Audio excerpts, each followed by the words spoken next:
ఈరోజు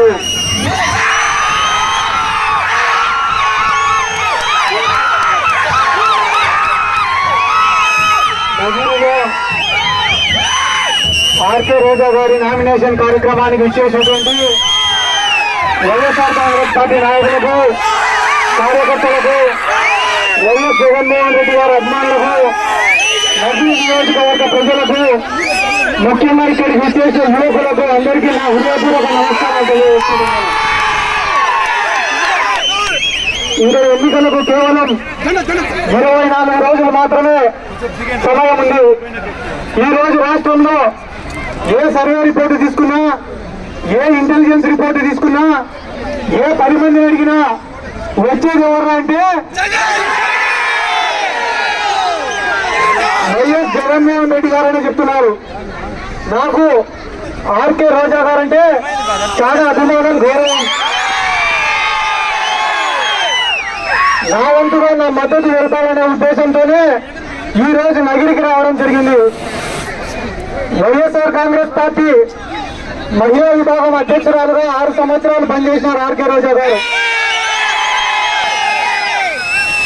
2 సార్లు ఎమ్మెల్యేగా, మంత్రిగా మీ అందరి అభిమానంతో, మీ అందరి సహకారంతో మన రాష్ట్ర చరిత్రలోనే ఆర్కే రోజా గారికి ఒక ప్రత్యేకమైన గుర్తింపుంది. ఏ రాజకీయ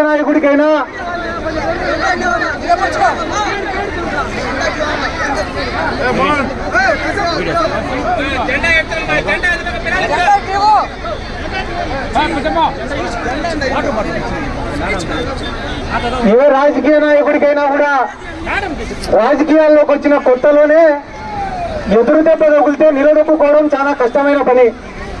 ఆర్కే రోజా గారు 2004లో 2009లో ఓడిపోయినప్పుడు అందరూ కూడా ఆర్కే రోజా గారి కథ అయిపోయిందని ఎట్లా మాట్లాడినారు. చాలా మంది అవమానపరిచినారు, చాలా ఇబ్బందులు పెట్టినారు. కానీ ఆత్మవిశ్వాసం కోల్పోకుండా కష్టపడినందుకు, నిరంతరం ప్రజల్లో ఉండేందుకు, ప్రజల సమస్యలపైన పోరాడినందుకు, ట్రస్టులు ఏర్పాటు చేసినందుకు, పేదవాడి పెళ్లిళ్ళు చేసినందుకు, పేదవాడికి భోజనం పెట్టినందుకు, పేద విద్యార్థులను చదివించినందుకు 24 గంటలు 365 రోజులు కష్టపడినందుకు ఈ రోజు ఆర్కే రోజా గారు ఈ స్థాయిలో ఉన్నారు. 25 సంవత్సరాల అలుపెరుగని పోరాటం ఆర్కే రోజా గారి జీవితం.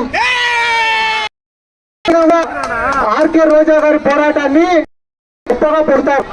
20 ఏళ్ళు పోరాడితే దాన్ని ఒక పోరాటం అనే ఒక అర్థం ఉంటుంది. కానీ మన రాష్ట్రంలో పవన్ కళ్యాణ్ అని ఒకడు ఉన్నాడు.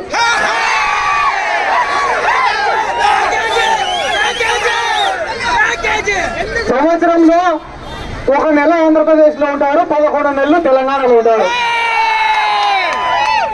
వైఎస్ రాజశేఖర రెడ్డి గారిని ఎప్పుడో ఒక్కసారి మైకు పట్టుకొని విమర్శించారంట.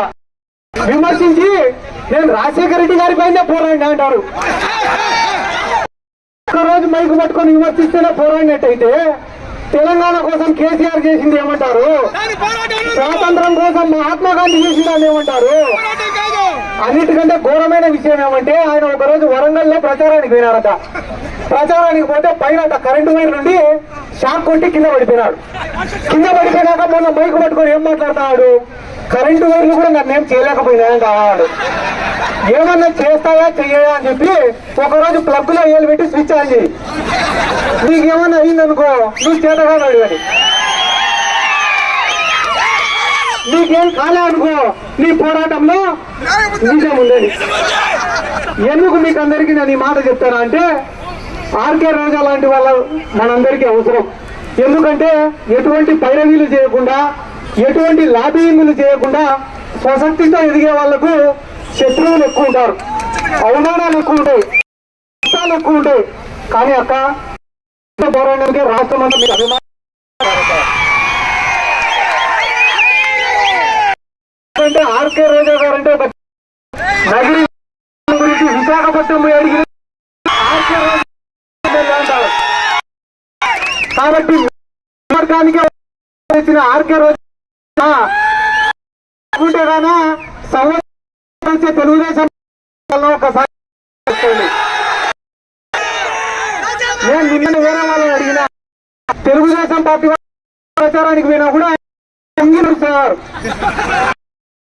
వంగి నడుస్తారు. అలా టీడీపీ కండు జనసేన ఆ పైన బీజేపీ కండువా మొయ్యలేక వంగి నడుస్తారట. అనేటువంటి సిగ్గు శరం మానం లజ్జ ఏమి కూడా